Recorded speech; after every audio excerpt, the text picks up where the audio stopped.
देखिए, A sells a house to B at profit of 5% and B sells it to C at a profit of 10%. If A pays rupees 200, what did it cost to C. देखो, अब की दफ़ा situation बिल्कुल अलग है. A B को 5% पे बेच रहा है, ठीक है, और बी सी को 10% पे बेच रहा है. तो यानी कि आपके पास अब की दफ़ा ये फर्स्ट वैल्यू मौजूद है 200 रुपीज़, ठीक है, और क्या मौजूद नहीं है, लास्ट वैल्यू मौजूद है. अच्छा, पहले प्रॉफिट कितने का हो रहा है, 5% का. सो बात वही आ गई है, 100 प्लस 5 105, 110. अब क्या करेंगे, क्रॉस मल्टीप्लाई करेंगे और फिर हमारे पास लास्ट वैल्यू आ जाएगी. सो ये कोई इतना मुश्किल काम नहीं है, मैं बता देता हूँ. अब ज़ाहिर है 200 ये हो गया, 105 ऊपर 100 नीचे, कुछ ऐसी सिचुएशन हो जाएगी. 100 प्लस 10 ऑफ कोर्स 110 अपॉन 100. ये तो ज़ीरो कैंसिल, ये ज़ीरो कैंसिल, और जो वैल्यूज़ कट रही हैं उनको काटते रहेंगे हम, ठीक है जी.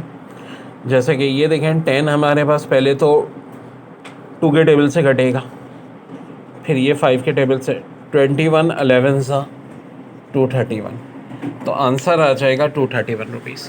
यानी सिचुएशन ये थी कि अब की दफ़ा में ए की वैल्यू गिवन थी 200 रुपीज़ और सी की निकाल दी थी. वही फार्मूला हमने यूज़ किया, लेकिन लास्ट वैल्यू चाहिए. तो ये 105 इधर डिवाइड है, उधर जाके 200 से मल्टीप्लाई, 110 भी मल्टीप्लाई, और ये दोनों 100 उधर जाके डिवाइड. सो फाइनली आंसर आ जाएगा मेरा. A sells a house to B at profit of 5% and B sells it to C at profit of 10%. If C pays rupees 231 for it, what does it cost to A? A ने B को 5% profit पे बेचा, B ने C को 10% profit पे बेचा. अब C ने अगर चीज़ 231 रुपीज़ की खरीदी है, तो बताओ A को क्या कॉस्ट आएगी. So there, this is first value, this is last value. First value equal किसकी होती है, last value 100 upon 100 plus x, 100 upon 100 plus y. ये 231 इंटू 100, 100 प्लस 5 105,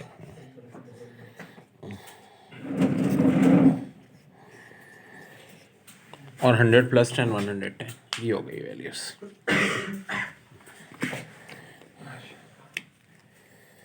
ये 0 0 कैंसिल है, ठीक है. 5 के टेबल से काट दो, 20 और 21. अब 21 को जब हम 11 से मल्टीप्लाई करेंगे तो नीचे 231 आ जाएगा. ये देखें ना, 21 इंटू 11 231, ये तो कट जाएगा.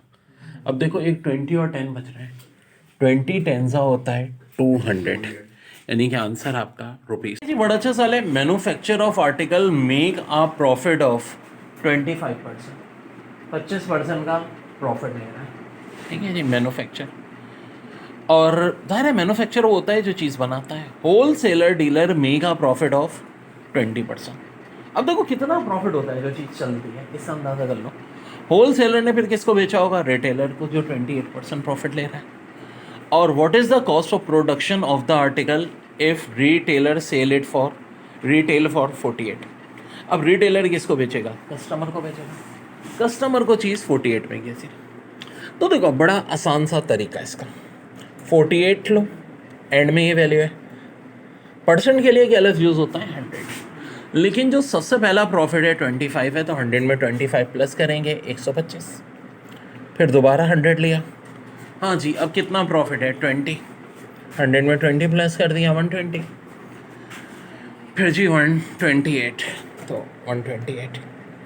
अब देखो, जो कैंसिलेशन सबसे आसान होती है, ज़ीरो की कैंसिलेशन सबसे आसान होती है, कर दीजिए. स्टेपिंग मेरी बड़ी गौर से देखो कैलकुलेशन की. 12 को 48 से काट दिया, बिल्कुल काट दिया. ये काटा, यहाँ 32 आ गया. ये 25 के टेबल से कटेगा, यहाँ 4 आ गया, यहाँ 5 आ गया. ये काटा, 2 आ गया. 4 2 साइड ये काट दिया, तो 100 अपॉन 4. 100 अपॉन 4 कितना होता है, 25. अब देखो इस बात का ध्यान जरूर रखो कि जो कभी भी मल्टीप्लिकेशन के चक्कर में नहीं पड़ो, जो वैल्यू कट रही है ना उसको काट दो।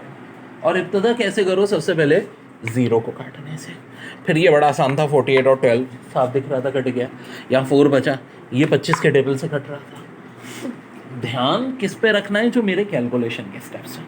अब जी बड़ा अच्छा क्वेश्चन है, cost price of 10 article is equal to selling price of 15 article, find the gain और लॉस परसेंट। m बराबर हो गया 10 के, n बराबर हो गया 15 के, ठीक है। फार्मूला क्या होता है, m minus n upon n into 100।